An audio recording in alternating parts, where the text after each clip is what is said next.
అనిత గారు కూడా YCP party గురించో లేదా కేసుల గురించి రకరకాలుగా అర్థాలు చెప్తూ ఈరోజు మాట్లాడుతూ ఉన్నారు అసెంబ్లీలో. దాని గురించి మీరేమంటారు? సార్ ఇవాళ హోంమంత్రి అనిత గారి కోసం నేనైతే ఒక మహిళగా సిగ్గుపడుతున్నా. ఎందుకనంటే ఇంతమంది మహిళల మీద అగత్యాలు జరుగుతున్నా, ఇన్ని దారుణాలు జరుగుతున్నా, ఇన్ని రేపులు జరుగుతున్నా ఆవిడ ఏ రోజు వచ్చి ఒక్క రోజు కూడా ఆవిడ ప్రెస్ మీట్ పెట్టిన పాపాన పోలేదు.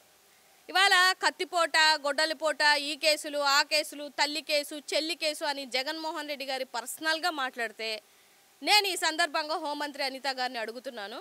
మరి టోల్ గేట్ సీను 70 లక్షలు ఇవ్వాలని ఒక అంగవైకల్యంతో ఉన్నటువంటి వ్యక్తి నీ మీద ఎందుకు చెక్ బౌన్స్లు వేసాడు? ఇదేం రాజకీయ పరంగా వచ్చినటువంటి కేసు కాదే. తమరు అన్నట్టుగానే ఎన్నో కేసులు మీ మీద ఉన్నాయే. అదే కాకుండా నువ్వు ఎంతమంది కేసులు పెట్టావు?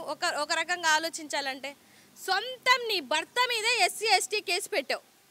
సొంతం తన భర్త మీద ఎస్సీ ఎస్టీ కేసు పెట్టినటువంటి నువ్వు రాజకీయ విలువల కోసం, రాజకీయాల కోసం మాట్లాడుతుంటే చాలా ఆశ్చర్యంగా ఉంది.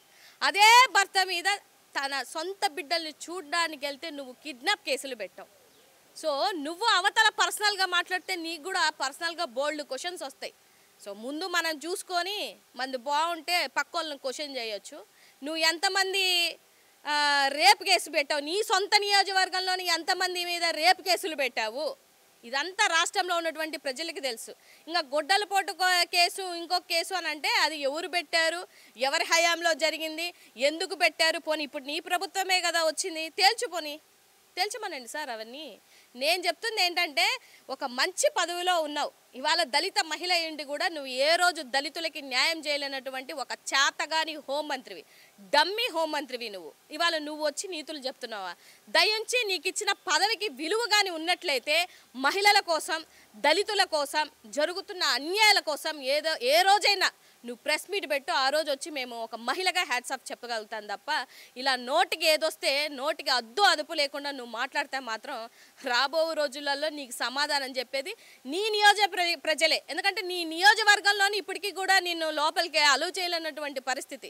లోపల రాజకీయాలు అందరికీ తెలుసు. మేము అదే జిల్లాలో ఉన్నాం, అదే నియోజకవర్గంలో ఉన్నాం కాబట్టి డెఫినెట్గా నువ్వు రాజకీయ విలువలతో కూడినటువంటి రాజ్యాంగం చేసి రాజ్యాంగబద్ధంగా నీ మాటలు ఉంటే మాత్రం డెఫినెట్గా అందరూ హర్షిస్తారు.